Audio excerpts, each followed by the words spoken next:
We talk all things mom, boss, and growing our businesses. Welcome to BizMomCoaching, the #1 channel where the real heroines, moms in business, support you through their journeys to help build your business. Here you will see that you are not alone in your business journey. Moms often have the exact same struggles, and we are here to support you. Subscribe and join our mom business community. We would love to network with you. Remember to watch until the end, when I will share how you can access the most effective ways to structure your online business to grow faster and have more time. Exactly what all us mom bosses yearn for. Let's get started. Welcome to BizMomCoaching. Today we are speaking about something that is of utmost importance and very close to my heart, which is mom entrepreneurs dealing with overwhelm and how they can overcome mindset blocks that keeps them stuck in business. I have the honor of hosting Brenda Jones, who is an expert coach in this field. She's the owner of Believe Company, and she teaches overwhelmed mom entrepreneurs to do just that. So welcome, Brenda. I'm so happy to have you. So this is a very real struggle that almost all mom entrepreneurs deal with. Please tell us a bit more about what the Believe Company is about and your services. Well, first of all, thank you so much for having me. I love being able to help other moms just kind of overcome all that stuff that I remember being in it. So it's one of those weird things where you look back and you're like, oh, I forgot it was like that. And then I see someone else going, that's why I went through that, so that I can help other people. So Believe Company started kind of on accident. Believe Company started because I fell into multi-level marketing and quickly realized that it was me who was in my own way. And in a networking event, met a friend, and she said, hey, why don't you come to this other thing with me? And she had a free ticket. So I went to this 3-day intro event, and it was all about NLP, how the mind works, how limiting beliefs work, all of that. And I was pregnant at the time, and I had a 4-year-old who had just started competitive dance. And it was one of those things where once you know what you didn't know, you can't not know it. And so I continued learning, because it was all about how can I fix me so that I don't mess up my kids, so that they don't need a therapist at 30. And that was really where I started, was how do I make sure that they don't need a therapist at 30? By, clearing up all of my stuff, because we bring things generationally with us. We bring all of our ish, and because that filters our reality, it becomes the reality of our kids, whether we're meaning for it to or not. And through all of that, it was, I just need to do this for me. Nah, scratch that. I want to learn how to help others with this. And so that's when I went and I got certified in everything, so that I could do more, have more impact and help more people. Because my friends kept coming to me going, you're doing something different. What are you doing? Tell me about that. Can you help me with this? And I was like, well, I may as well actually go learn how to do that. And so Believe Company came out of that. And Believe Company is really about, like you were saying, helping the overwhelmed mom, whether you're a mompreneur, you're a stay-at-home mom, you're homeschooling, no matter what you call yourself. I used to say just a mom. Or even when I was networking, it was, I'm just a mom and I happen to have this side gig. Even that language alone, realizing that even when you're, quote, just a mom, we have 8,000 hats we wear. And so there's no such thing as not being this busy mom. It all comes down to your mindset on how you handle all of the things that come with being a mom. And then being a mom who may have a business or is still going to work or is doing whatever it is that you're doing, going back to school, all of that. So. Oh, I love all of that. And I am so with you about what you said regarding to the impact that we have on our kids.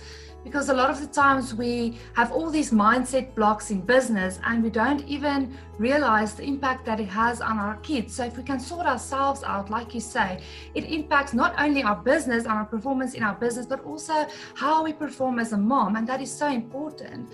And, we all encounter many, many obstacles within our journeys. 2 big ones are imposter syndrome and fear.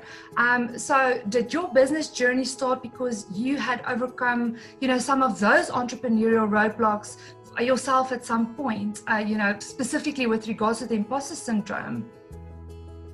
So, it's funny. I have a direct business partner in Believe Company and then a strategic partner who we do a lot of work with, all trained in NLP. And we actually had a big discussion about imposter syndrome the other day.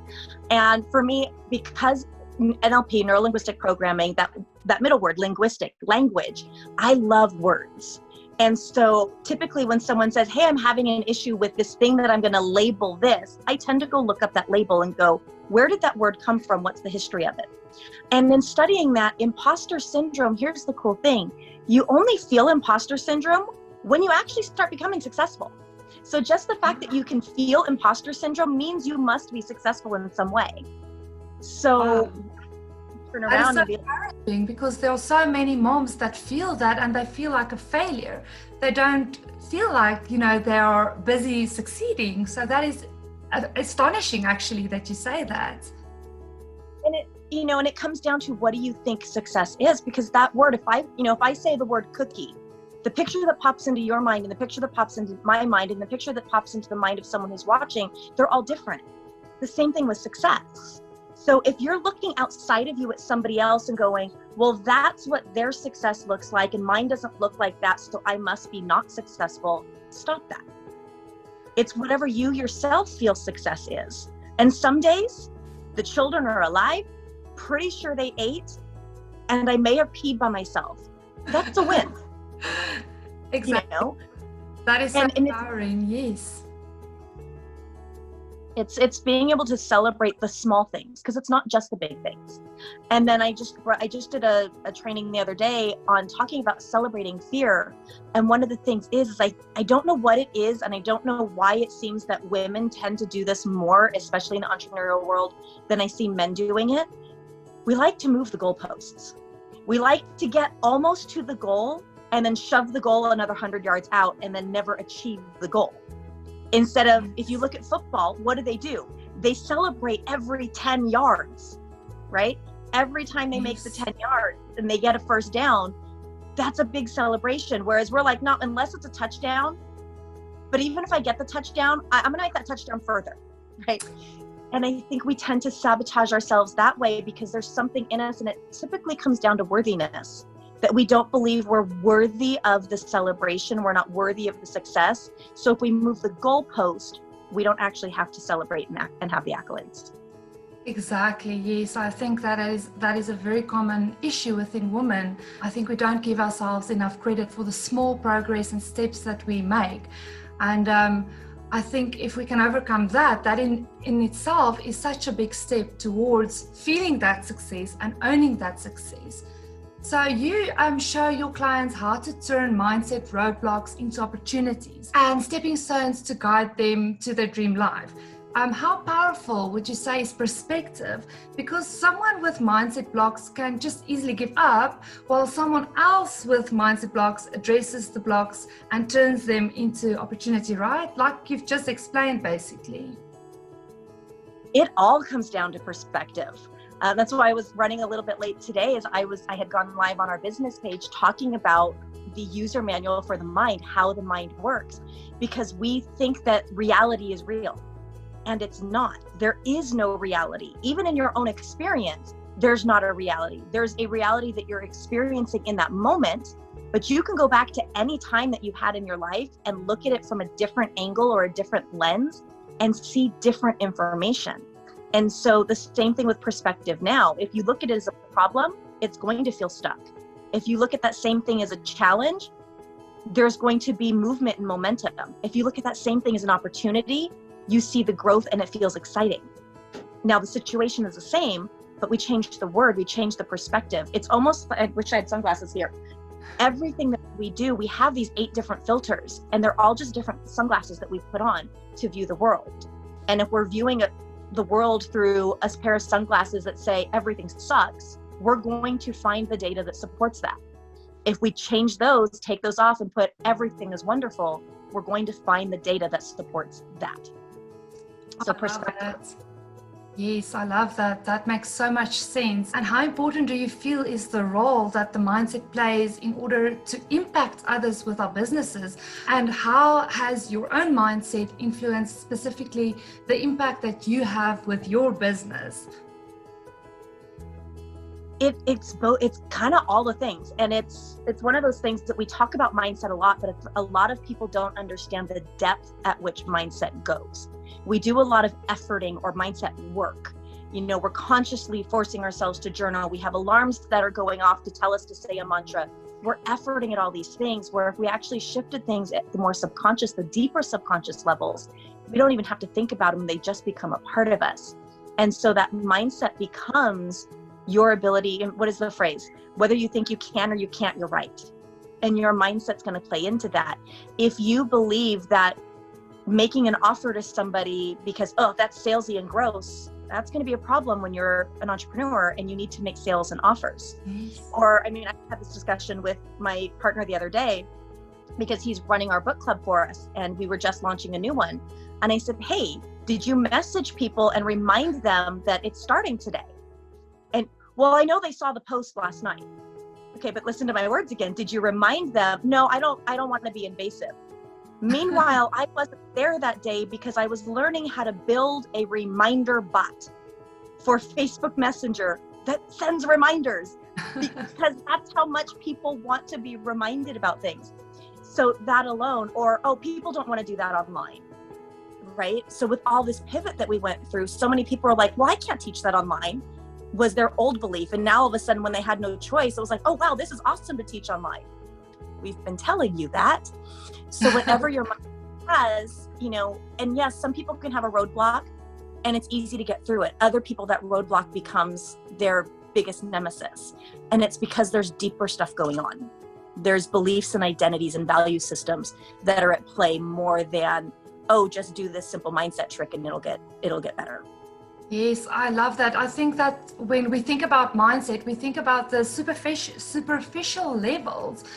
We don't realize how deep it can go. And like you say, if you start to really master your mindset, you don't even need to think about it. At the end of the day, it will just be natural to you. But we think that we have got it. But like you say, we have to work so hard at it. And that just means that, it is not sorted out and you need to put more effort into get to that point where it is more a natural part of yourself. So that is so interesting to me, because now as you explain that, I haven't even thought about that. Like I say, I think most people just think mindset is a superficial thing. You need to get your head straight and then you are okay, but it goes so much deeper than that. It does, and that's the part that people miss, is they'll effort at something, and then the first day that life gets busy or hectic, or they can't concentrate on efforting at it, and they don't do the thing, or they do the thing they were trying to not do, then we tend to judge ourselves and go, oh my gosh, I'm such a failure, instead of actually saying, wow, that means I wasn't in alignment somewhere. Because I can force myself to go for a 5K walk every single day. And I used to force myself just to go for a half-mile walk, used to be a thing. And then there was a day where I went for a 5K and was like, well, that was kind of fun.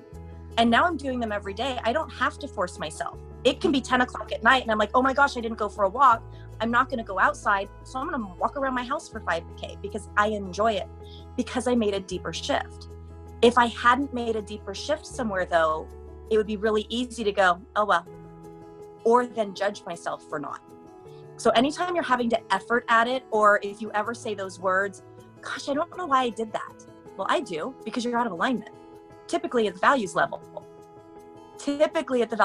When you say, I don't know why I did that. Because your programming is going to run, it's like a train on a track. It is already heading, it thinks it knows where you're going, and it's going to take you there unless you do something to switch the track. And so that's what runs behind everything else. So every time you say, I don't know why I did that, check your values alignments. Oh, that is so powerful. And can you talk a bit about your belief coaching method, especially with regards to moms empowering themselves to be able to integrate their business and family lives effectively? Like you say, to manifest their vision board lives. Do you think that it is indeed possible to find that balance when you do the inner work? And what has your own experience been with business life integration and balance? So, I am on the cusp of, I challenge a lot of the concepts. And so one of the things I talk about is balance is BS. And it's not because it's not a thing, but the problem is the picture of a balance. If you think about balance, most people picture something that is even and equal. And it's just not. It's not. And I was very lucky that I was in a mastermind very early in my journey. And Paul Hoffman, he actually wrote the jingle, "Have you driven a Ford lately?" He's that guy. But he came in to speak. And he came in and he said, "F balance, let's talk about harmony." And that instantly resonated with me because I grew up in music. I grew up in theater and singing and symphonic band and all of those things. And if you think about any good piece of music, there are times where just the woodwinds are playing. There are times where maybe just the brass. Sometimes there's just a single timpani drum. Yet all of those come together in a beautiful way to make this amazing composition. Or if you want to bring it to, today's music, sometimes there's a bass line, sometimes there's a singer, sometimes there's another rapper that comes in while the singer takes a step back. And it's all of those coming together to create a piece of music in harmony. And so I look at that because there are some days where it's going to be all about work. And there are some days where it's going to be all about family. And there are some days where it's going to be all about me, right? And so often we sit there and say, ugh, and we feel guilty for whatever it is we chose to not be doing. Because it's all important and it all needs to be done. So it's more about the harmony. And as long as that harmony is going and you accept that things aren't going to always be balanced, because I think that's where we get caught up is we say balance. Hey, love, be careful. We say balance, we picture this equal thing. And then every time it's not equal, anytime it's weighted one way versus another, we then judge ourselves for not having maintained the equal balance. So for me, it's shifting to harmony and just being okay with some days are going to be more focused on this than this. As long as I know that if I'm going to work really hard for these couple of weeks, then we're going to go do something fun over here. Or I'm going to make sure that I take time out for me and just finding that rhythm. Because if you think about your average working woman, they're not spending the same amount of time at the gym, at the spa, at work, grocery store, at chores. But for some reason, we feel that because we're doing work and mom, that now all of a sudden everything has to be balanced. They need to be equal. I'm learning so much and I love the comparisons that you use because it just clicks. And, I think that this is such important information for moms and, especially moms who feel guilty for not being able to balance. I think we've all gone through that hurdle. So I really love what you're saying and it makes so much sense. So yes, that is something to really think about and, to get back to that basics, to not judge ourselves if everything is not perfectly equal, but rather, like you say, I love the analogy of the harmony, when you compare it to music. That just makes so much sense. And yes, thank you so much for explaining that to me. I love the way that you explained that. And, I believe that entrepreneurs must do continuous mindset and empowerment work because of the roller coaster ride of entrepreneurship, but frustrations and setbacks are always going to be a part of the deal. Would you agree that a lot of the frustrations and setbacks can either be avoided or reduced if moms do mindset work or empowerment work very early in their business journeys? Absolutely, because there's like I said, we didn't get that user manual for the mind. There is one, it's called NLP, so it exists. But no one gave it to us. And so once we can understand how we work, and once you understand how you work, you can understand where you can make shifts to work in a different way. And so things like frustration, I don't really feel that anymore. The big one for me was overwhelm. I was very type A, very into using calendars and day runners and, all of that. And even after I retired to be a stay-at-home mom, I got rid of the calendar, but I was still very type A. And so that was a lot of pressure on me. And so it didn't take much for me to feel overwhelmed because I'm that person that also takes on everything. Cancerian female, therefore I would say yes a lot. I wasn't good at holding my boundaries. And then there would be so much going on that my reaction for overwhelm was to just shut down and do nothing. My husband's version of overwhelm was to throw a big giant tantrum, then shut down and do nothing. And so one of the first things that we did when I became a trainer was we do a lot of things called behavioral chaining. And it has to do with Pavlov's dogs and how we work at the behavioral psychology, classical conditioning, and how our minds work, how we pair something, the way a song can trigger a memory or a scent can trigger a picture in the mind, all of that. We use that knowledge and we can actually add in new triggers or eliminate old. And so one of the first ones we got rid of was overwhelm. So anytime my body goes into the feelings of what used to be labeled overwhelm, it automatically now flips into focus and motivation. And so there are times where I'll sit there and go, wow, because people go, how do you take on so much and not get overwhelmed? Because I don't feel overwhelmed anymore. That's not a label for me anymore. Am I busy? Yeah. Do I have a lot to do? Uh-huh. Do I potentially have more to do than there is physical time to get it done? Quite possibly. Do I have to feel overwhelmed because of that? No. And so that was the big shift, was really relabeling the feelings in the body, relabeling the emotions, and then just making it so that overwhelm's not a thing. And that gives you a sense of control, am I right? That what? It gives you a sense of control, of being in control, because you don't feel that overwhelm anymore. Yeah, and it's fun because I'll sit here and go, wow, this would have overwhelmed the old me. It's a good thing that's not me anymore, because I wouldn't be able to get this stuff done. But all of those things, if you eliminate things like frustration, what I love with my girls, they're both competitive dancers. And I was pregnant with the one when I started learning. The other one, like I said, was 4 years old. So they basically don't know life without mom having NLP knowledge and hypnosis and all of that. And one of the big things we talk about is fear. If you think about where you feel fear in your body, most people tend to go, I feel it like right in here. I feel those butterflies and I call that fear. Great. What about when you're really excited? Where do you feel that? And they'll go, right in here. Feels like those butterflies. Oh, it does, doesn't it? What happens is we tend to feel a feeling, we pair it with a label, and then somehow that becomes the new label for it. So at some point, you were feeling a feeling, someone said something as innocent as, are you scared? Or it's okay to be nervous. And you went, oh, this must be that. And then that becomes your label for it. So what my daughter started doing is they would be at a dance competition, and I would be in the audience when they were getting ready to do solos, and a friend would be like, oh my gosh, I'm so nervous. And she'd be like, well, is it really nerves or maybe your excitement? If you think about it, isn't it just like, don't you feel that same feeling when you're excited? And they'd be like, yeah. And she goes, oh, so you were never really nervous. And then she'd go, Mom, I did that hypnosis thing backstage again. Wow. And so she's been doing that since she was 7 years old. Why? Because I used to do it with her. And so it's a lot of fun to see because they're little sponges. And so she's 12 now. So for 5 years, she's been doing hypnotic techniques and NLP techniques with her friends, completely untrained, just by learning how we talk about it. And it's cool because now, especially with all the shutdown and everything that's gone on, her friends know that they can message me or call me, or they'll call her and be like, I need to talk to your mom. Oh, what's the problem now? I'm having a nervous breakdown. No, you're not. Oh. 12. Stop. Let's think they're so lucky. And let me spin you back out of that. Because fear is normal. We're supposed to feel fear. And fear doesn't have to stop us. Exactly. I agree with you 100%. And it is so interesting, everything that you are talking about. And you mentioned on your website that moms have all the resources they need to acquire their dream life.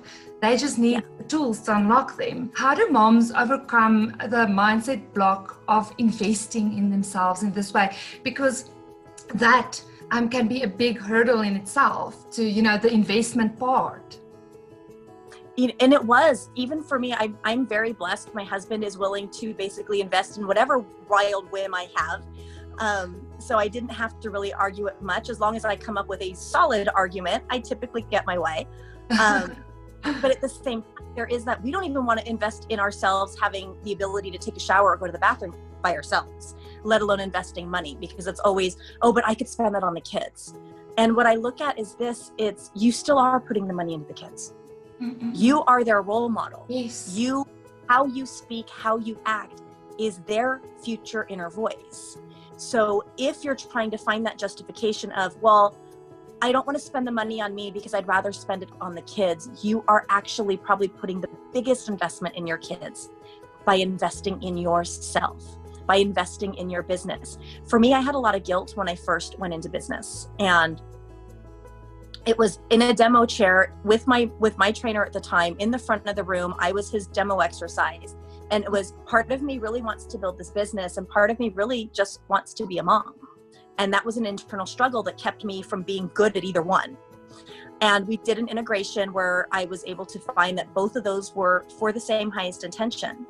But it really got driven home when my daughter came home one day and said, "Hey mom, I don't think I'm ever gonna have kids," which to someone who that was the biggest dream was a punch in the gut. And it was okay, maintain composure, hold my state. Okay, honey, why? Like, why not? Well, because I want to have a career. And it was in that moment that I went, ooh, I haven't shown her that you can do both. I love, and so yes, for me to go out and help other people, they only know what we show them. So the more we can invest, the more we can say so much, they understand that they are worthy of that. My girls will know that it's okay to invest in themselves. My girls will know that it's okay to take days off without the kids and go float around on the bay with some friends. I left the country for a week. If you would have told me 8 years ago I was going to leave the country for a week, I was going to go to mom's night out for an hour without my husband bringing my baby at least to like the local vicinity. I left the country for 8 days and loved it. Reconsidered on the way to the airport. Are we really doing this? Are we sure? I mean, maybe we could turn around. And then like, once we got on the airplane, it was like, kids? What kids? I have kids? I have kids this week. I'm supposed to check in. Thanks. But I also take them on our adventures with us. They go on the marketer's cruise. They come to my masterminds. They know all of the speakers and stuff that I hang with, and all of these amazing people that being in business has introduced to us.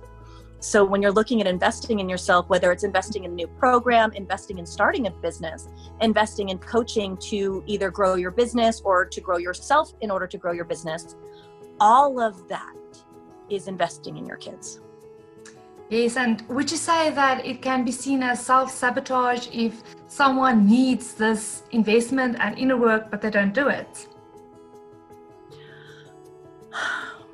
What I label it self-sabotage.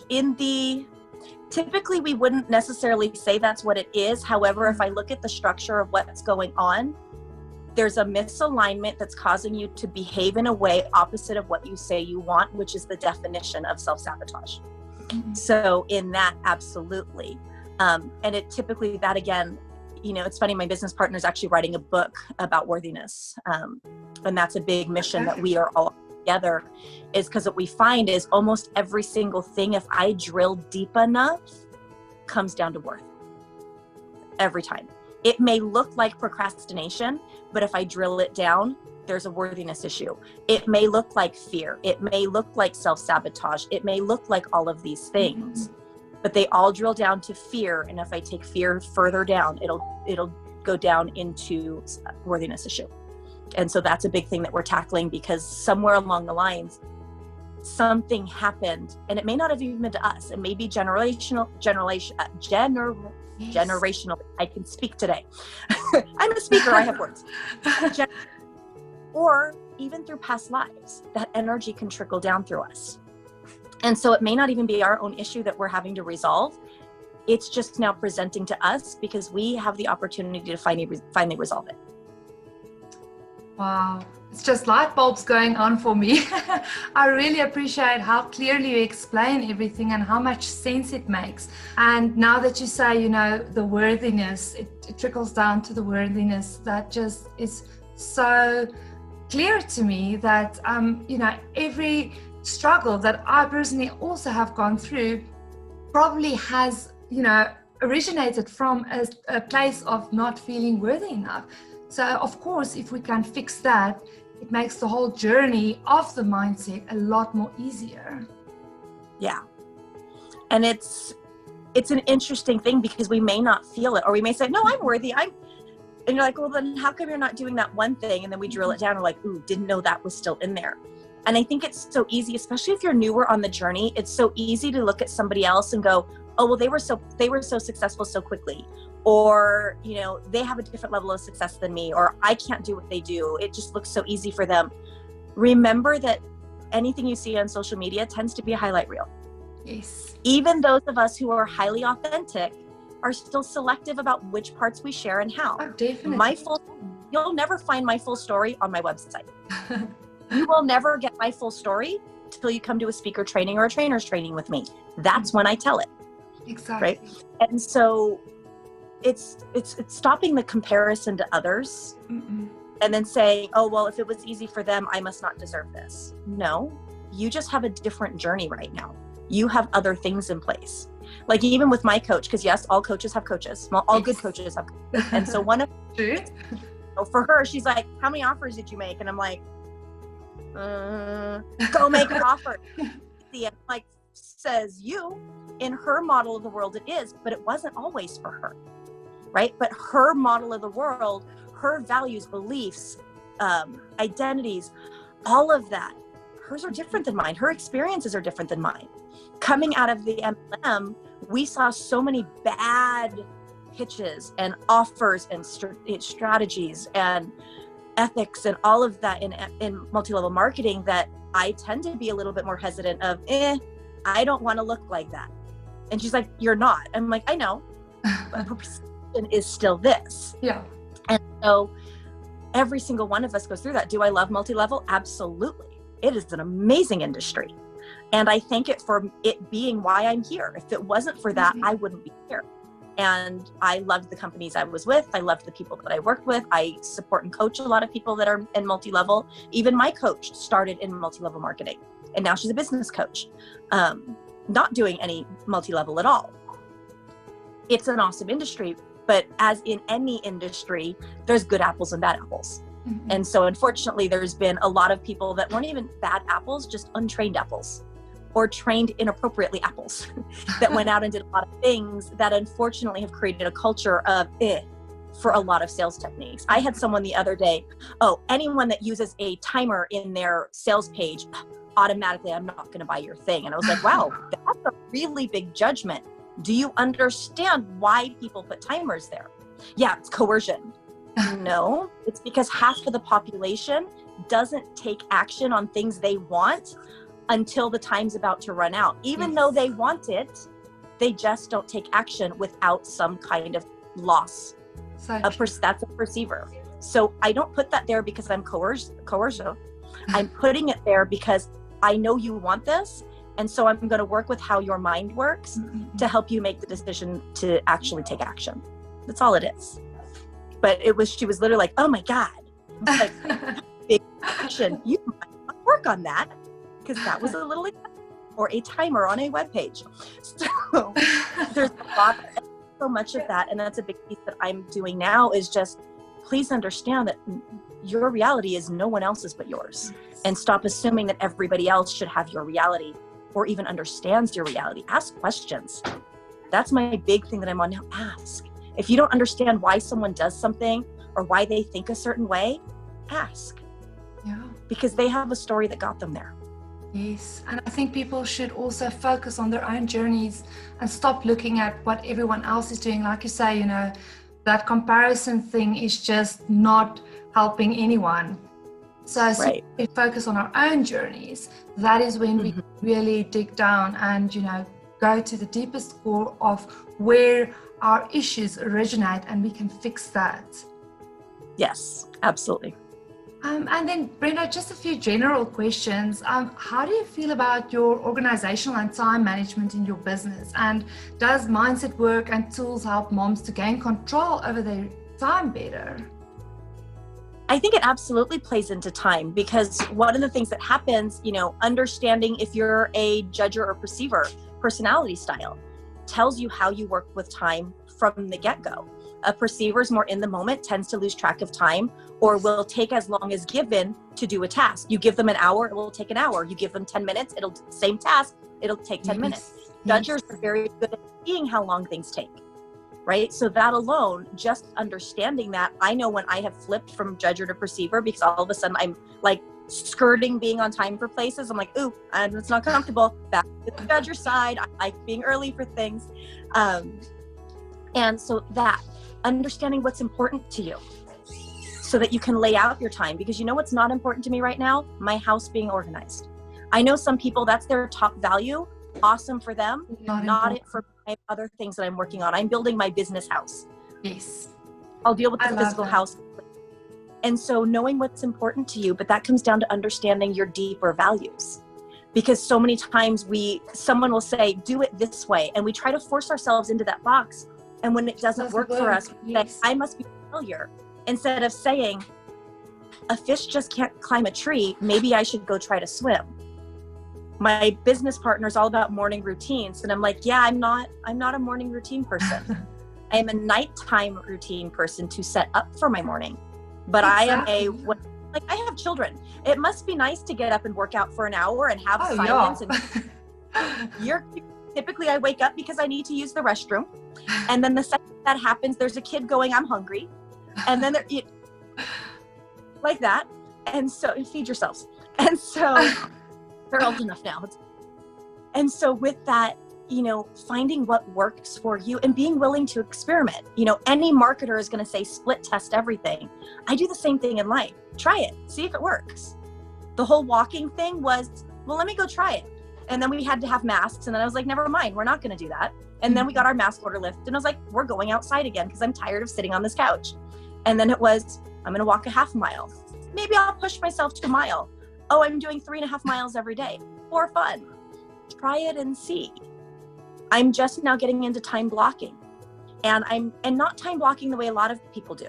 A lot of people time block and say, from this time to this time, I'm doing this specific task. I don't do that. Mm-hmm. That does not work for me. For me, it's Mondays is going to be content creation and recording, mostly because I don't want to have to get dressed and put on makeup every single day. So what can I block on the days that I'm going to have makeup on that needs makeup? And things like that. How much can I record on a Tuesday because I'm doing lives? That's a great day to do other things that need me to be on camera. Why? Because my studio will be set up instead of packed away. So we flow that way because that's what works. It's finding what works for you instead of saying, this expert said I have to. No, their realities. I also feel that people should really focus on what, like you say, there's no one thing that works for everybody. There's no specific way to run a business or to do your time management. At the end of the day, you really need to do what is working for you. And that is the only right way, whatever is working. Yeah. We're reading the book Atomic Habits right now by James Clear. And there was a point in there where he talks about if what you're measuring isn't showing the results that you were looking for, maybe you're measuring the wrong thing. Yes. And so that's been a big thing that I'm adjusting, is measuring the things that actually show growth. Because for me, I started a new food plan and workout thing, and my body's not responding to it. I'm doing everything right. I'm doing the workouts, I'm eating healthy. Compared to the beginning of quarantine, I was eating whatever I wanted. Stayed on the couch for like 3 months because we couldn't go outside without a mask, and I don't do well in a mask. So I just didn't leave my house. To 3 to 4 miles a day, eating healthy all day long, and the scale has moved this much. And the inches have moved this much. However, I do know that a month ago, walking a half a mile was challenging. And now I'll walk 3 miles and not even notice. You see? I just need to think that I was measuring. Same thing in business. If what you're measuring isn't showing progress for all the work that you're doing, look at the work that you're doing and make sure it's work that moves the needle. And if it is, maybe you should be measuring something different. Oh, that is so powerful. I love that. And as a mom in business, what is most important to you and what inspires you? Most important to me as a mom in business is really being that role model for my kids, and showing them that there are no limits. We talk about, you could have a limitless life. Well, by saying limitless, I'm implying that there are limits to them at least. There are none. You can have whatever you want as long as you know how to recognize your roadblocks, how to clear your roadblocks, how to set yourself up for success, how to program your mind to take you there, because that's a big piece. Our mind is already programmed by whatever has already occurred. And if we don't shift that program, we're not going to shift where we end up. So for me, they're my inspiration, and they're kids. Never in a million years did I think that, my daughter would be able to help her friends with anxiety backstage at a dance competition by doing this quick little technique that I used to do with her. Or that people will ask over this quarantine, your girls handled this so well. Why? 8 years of mindset, 8 years of knowing what to filter and how to speak to them to not create fear in them, teaching them critical thinking. Like, that's my inspiration. And that they're able to become this new generation. I'm gesturing over here because they're sitting over here. That they're a generation that we can help evolve them to the next level. They're not going to have all the crap that we had to do, which means that they then become a different energy, which then creates another generation coming up below that has even less of that stuff inhibiting them. And so they're my biggest inspiration. Yes, and it's all about that impact that you can have on their lives and on, you know, how they see themselves. And I just love to hear that, you know, that you are empowering them so much and that they can empower their friends, and it just has such an impact on everybody. And I can really sit here and listen to you all night long. I think there are many mom entrepreneurs who would, you know, jump at the opportunities that you have available to empower themselves, especially after listening to you and acquiring more awareness. Where can moms get hold of you, and you know, how can they get started if they are interested? So the easiest way to find everything that we're doing is the website beliefco.com. From there, you can connect with our Facebook bot, which will help you get to our master classes, help you get show notes for our weekly lives. It'll connect you with our Facebook page. I go live every week on our Facebook page. It'll connect you into our Facebook group, our community, where we have a lot of things going on in there, but that's kind of the hub where now, because I finally rebuilt the whole website, so I can say all of that's now there and organized. So you can find out events that we're doing, the classes that we have, and then connect with all of our free content as well, because my big thing is just getting a lot of content out there. And so that's what I've been doing, is pushing a lot of content. So you'll have links to the articles I write for the LA Tribune. All of that will be there. Oh wow, I'm truly so excited. I'm actually going to go and have a look at more of your information, because I've actually learned so much in this short time that you have spoken to me, and I really thank you so much for your insights and also for your time. It is always inspirational to speak to moms that are so passionate about what they do, you know, and I can really see how passionate you are, and yeah, it just meant so much, and it was so valuable. So thank you so much, Brenda. Mom entrepreneurs need to work smart and structure their business effectively more than anyone, due to business and life with kids often overlapping.